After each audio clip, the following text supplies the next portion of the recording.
YouTube. I often talk about how you have to be under a rock to not hear about certain things, and apparently I am Patrick Starr today and have been living under a rock all day. Actually, I was taking dinner to an elderly woman from my church and spending time with her, which apparently makes me a bad person because...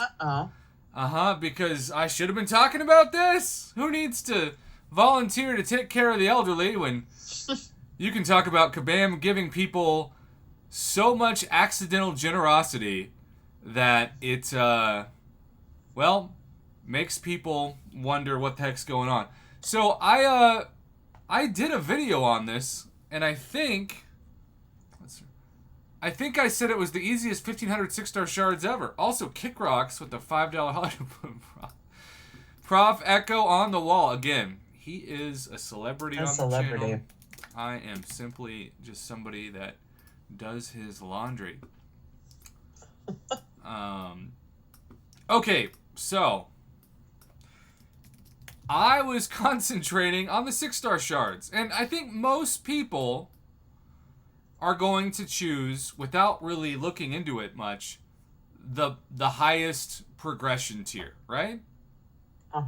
Because it's always had the best rewards.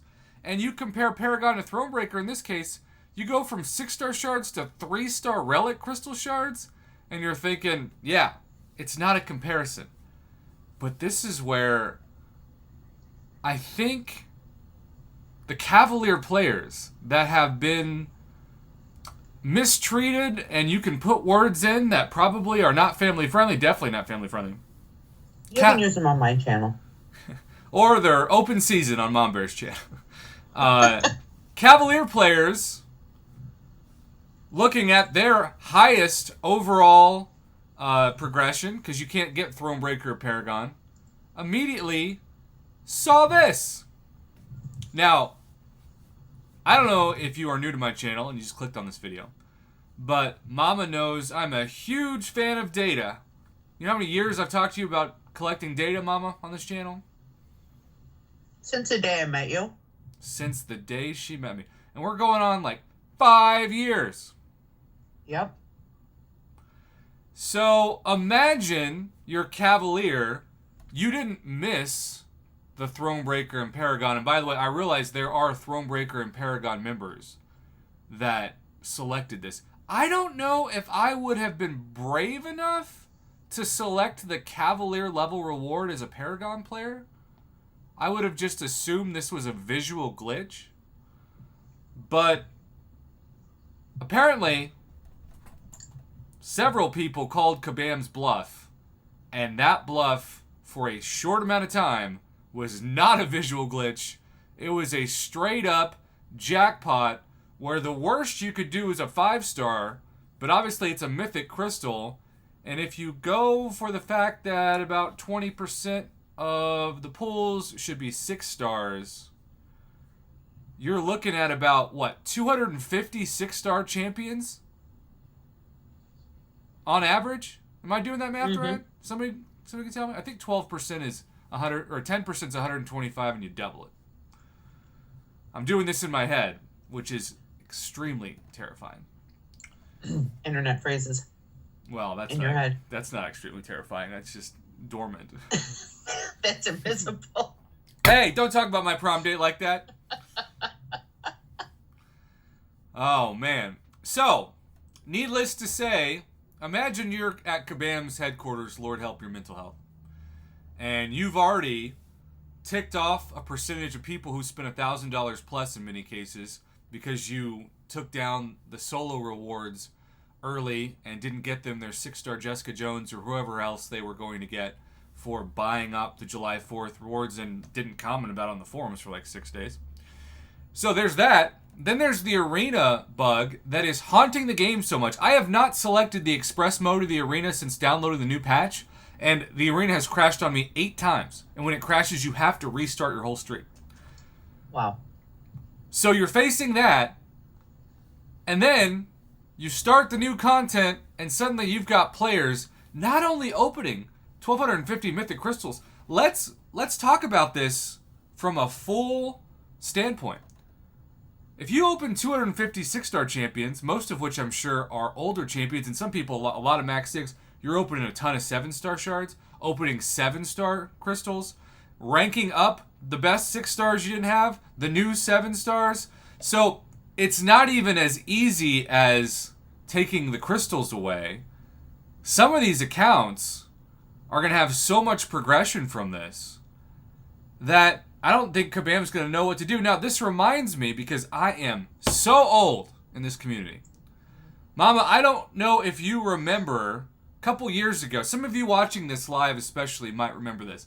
There was a July 4th, ironically, bug where they gave people the wrong year for the champion selector. Do you remember this? Uh-huh.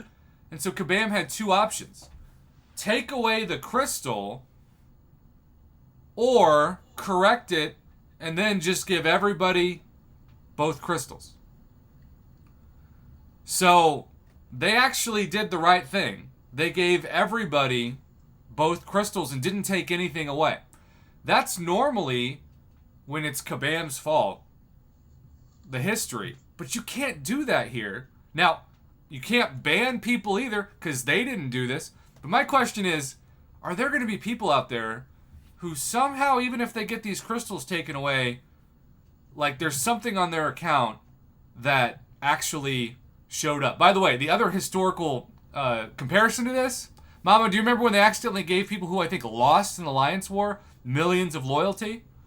Yep. And they didn't take that away? And some of those people didn't spend the loyalty on 6-star SIG 200 Unstoppable Colossus, and then they got to purchase a crazy amount of rank up resources and 6-star, well, I guess it's only one 6-star Awakening Gem Crystal from the newly buffed loyalty store. Yep. So we have history to process this, YouTube. If you're Kabam, how does this happen? How? I mean, how? I'm not mad. I think it's hilarious. But I know there are some people who, of course, are upset. I'm just mad I didn't pick the Cavalier level. Look, I told you from the first day we met, I can't read. I wasn't going to scroll to the right because I wasn't... That's too much work. I wasn't going to look at words that I didn't have to look at. If you're just joining the live stream, you missed a Cavalier level solo objective selector bug that caused several people to accidentally select 1,250 fully formed mythic crystals, which, yes, if you add on the zeros, and we have had people who've done so, including, I think, our man DJ Paceman, that is the equivalent of, what, millions of shards? And, of course, my subscribers are also saying, Prof, think of the views you would have gotten from opening 1,250 mythic crystals in a video. I mean, if that's not putting a target on your back, I don't know what is. But this is wild. I appreciate XXEarth25 and so many others for letting me know about this. Because, again, I was volunteering to take dinner to an elderly woman. I'm a horrible person. I should have been talking about this. But you know what? It makes the reaction to the people in the comments in this video now that much more memorable. And I wouldn't have had Mama Bear's reaction had I recorded the video earlier. So there's always positives to waiting a little bit. That's what I told myself in high school. That's why I was waiting, you know. Yeah. Remember that next time you're with Israel, there's always positives to waiting a little bit. No, you should. That's who you're gonna have to tell, because she's been waiting for a year and a half, and it's not getting better. All right. Well, if you're watching live, stay tuned. If not, what are your thoughts on this situation? Let me know in the comments below. There's got to be a lot of different opinions.